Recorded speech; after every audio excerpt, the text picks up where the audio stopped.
Well, siyempre, thank you sa nakuha namin ngayon yung second slot para sa finals. And sobrang saya lang kasi nakita ko sa mga players ko and coaches ko ng management talaga pupunta kami dito para kunin yung panalo kasi yun talaga yung naging goal talaga namin una ng after nung last year na championship natin namin kailangan namin na kabawi ulit na papasok sa finals and kung naman yung gawin namin adjustment sa finals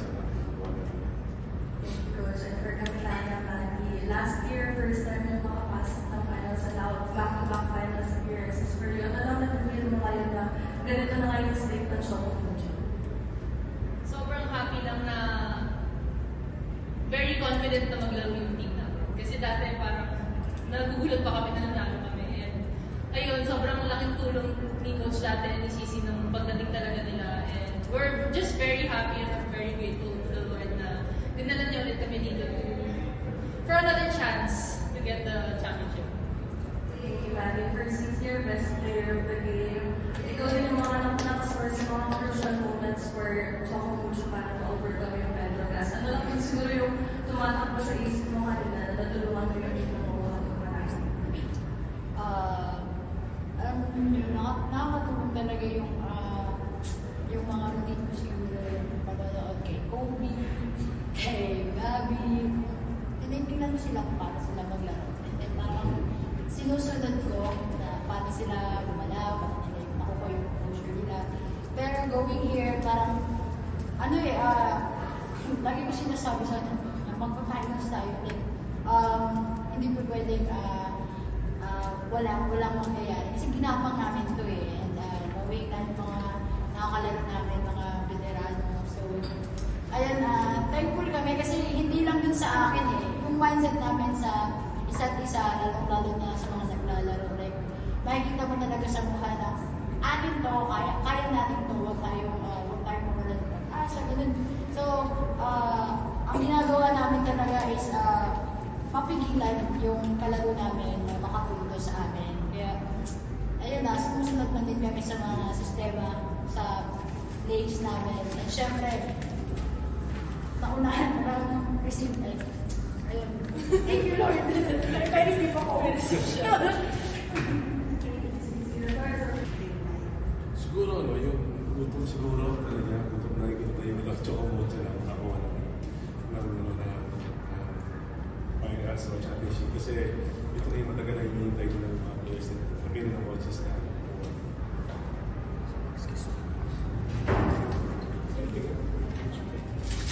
First season.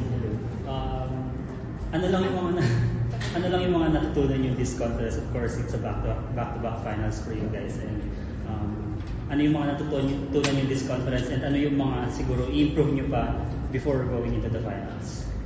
May i-share lang ako. May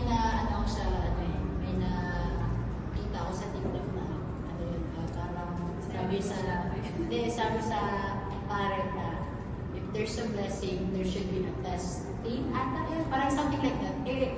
Sa team namin, ang daming nangyayari. Like, kahit kami, anong nangyayari sa amin, like ganyan. Pero alam mo yung tipo, walang pakialam yung sa labas. Pero pag dating sa laro, focus kami, nandun yung gutom namin na manalo, gutom namin na gusto namin matuto, at syempre, yung experience din namin na nakukuha namin sa mga nakakalaro namin.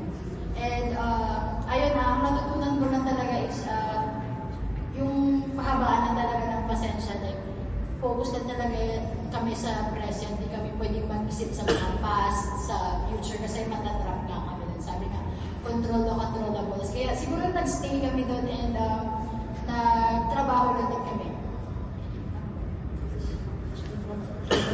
Hindi na basta-basta yung Choco Mojo. So you're here now again, it's a finals kayo ulit. So kamusta lang yung confidence ng team at the same time, gaano ka ka-proud sa performance ng team mo in this conference? All I can say is that we've come a long way.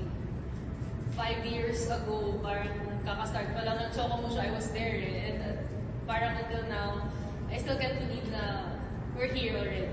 But ayun nga, nandito na kami, so kailangan namin trumabaho ulit para makuha namin yung goal namin. And I'm just really proud of my teammates na you can really see it in their eyes na gusto nilang manalo. Kasi syempre, na-experience na namin na makapag-finals last conference. Kung ganun pala yung feeling.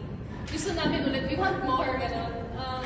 Yun lang talaga, but I think the team will stay humble kasi Creamline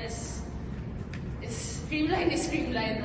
They're a very difficult team to beat. And ayun, na-experience namin na kaya pala namin silang talunin. So sana yun yung baka namin coming into the finals na kaya namin. Sa totoo lang, wala talaga akong pakalam na sa papawin ko kung tumaas. Parang ginamit ko talaga yung pwersa ko na makapuntos. Kahit bantay sarado ako, wala akong maalam talaga kanina. Pero yun nga, siguro yung suporta lang talaga din sa lalo na pag pumapano. Suporta sa likod and yung transition namin na nakakonvert into points and yun yung nakapagpanalo sa amin. Pasensya din talaga. Tsaka kinaga talaga namin yung set 4 kasi lumiliit na rin yung Metro. So, ayun, tibay din ang loob kanina talaga nandun. Nakikita mo din talaga sa mga kasama ko na kinapitan and nanalo. For closure. Bukod kami. Kasi ang dami namin teammates ngayon na nandito sila. Lalo na this conference, wala si Kat, wala si Ruby. Ang gusto lang talaga namin is maglaro para sa kanila. Kasi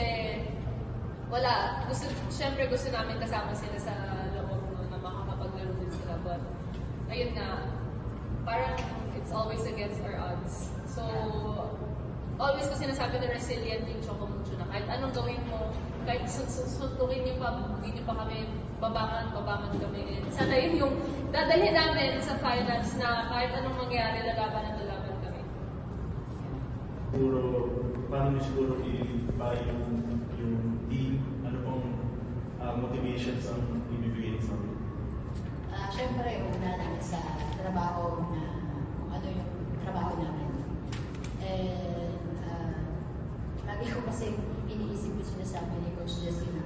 Wala nang kaalaman talaga na bahala ka na dyan, basta pumuntos ka. So, siguro yung ganung attitude kasi, yung attitude kasi yung ginawa ko na yun, parang effective. So, siguro, i-influence na lang namin siguro yung ganung attitude. And, ayun, sana magsabay-sabay kami natin. Siyempre, magtatrabaho. Charot. Sana makita ng teammates ko kung gaano namin kaming bawat isa, gaano namin kagustong makuha talaga to. Kasi sabi nga ni Coach Jante, gutom na kami. We're very hungry to get that goal. And I think naman nakifeel din ng teammates namin na gusto din nilang makamit yung gusto namin. Charot. Ano yun. Gusto lang talaga namin ma-inspire sila and sana yun yung sabi ni Sisi, sabay-sabay kami yung umangat sa finals. Ayun, for Sisi, ang dami mo nang pinanggalingan. Siyempre, lagi kong sinasabi, every time, kung saan man akong game, lagi akong nakakulit. And siniseryoso ko palagi, and siyempre tinutuloy ko din pamilya.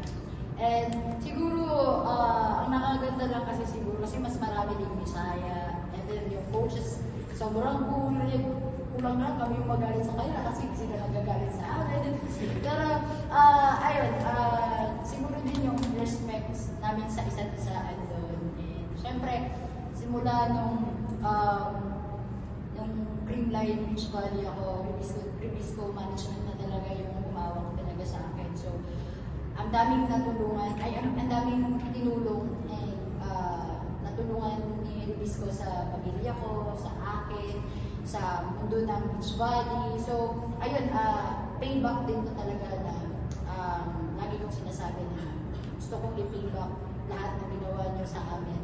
Lalong-lalo na sa beach kasi mas nakilala kasi yung pinagmulan ko na sport nung nagsimula ako dito sa Manila, which is the Beach Valley. So, ayun, syempre, yun lang yung gusto kong ipakita na paano mahal ko team na to. Kasi under the Ribisco. So, Health-wise po, yung sa Siyempre sa ngayon, di ba, alam niyo naman ang kulang kami. Pero yun nga, sa ngayon, masarap ang feeling namin kasi yung pinagpagulan namin, nandito na sa final set. Siguro bukas, trabaho na kung ano yung pwedeng gawin. Yung ano pa naman kami, ready pa naman kami sa finals. Siguro, sa Tuesday na yung game. Thursday yung game. Siguro medyo mahaba pa yung pahinga dun sa... Pero siyempre, pa naman, may picture naman na parating sa Thursday. Ready kami yun sa game naman.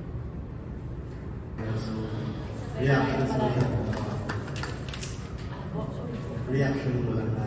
Okay. Siyempre, sobrang saya. Sinabi sa akin ni Kuya na, talo kami. Talo? Siyempre yung adrenaline ko, talo yung lasal. Sabi ko, talo. Sige na lang ko natin sinusunod. Pero, siyempre, sobrang nakaka-proud yung mga bata ngayon. Kasi, pinakita talaga nila na hindi pisikalan talaga yung volleyball.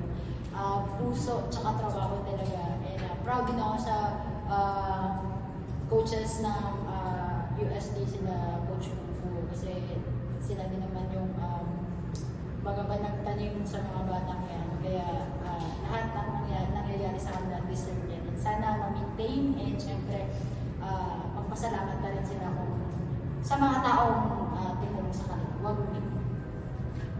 Ang follow naman. Kasi yung difference at saka ito na yung team at saka yung team na Oo. Okay.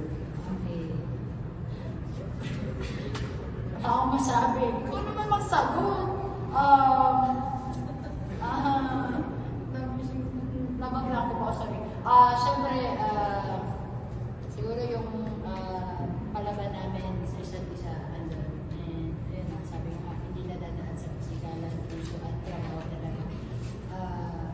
Ayun, pinagkaiwala ang pro lang dito dati college. Mas experience na nila. You can really see it in their eyes na gusto nilang manalo. Kasi syempre, na-experience na namin na makapag-finals last conference. So, ganun pala yung feeling. Gusto namin ulit, we want more, gano'n.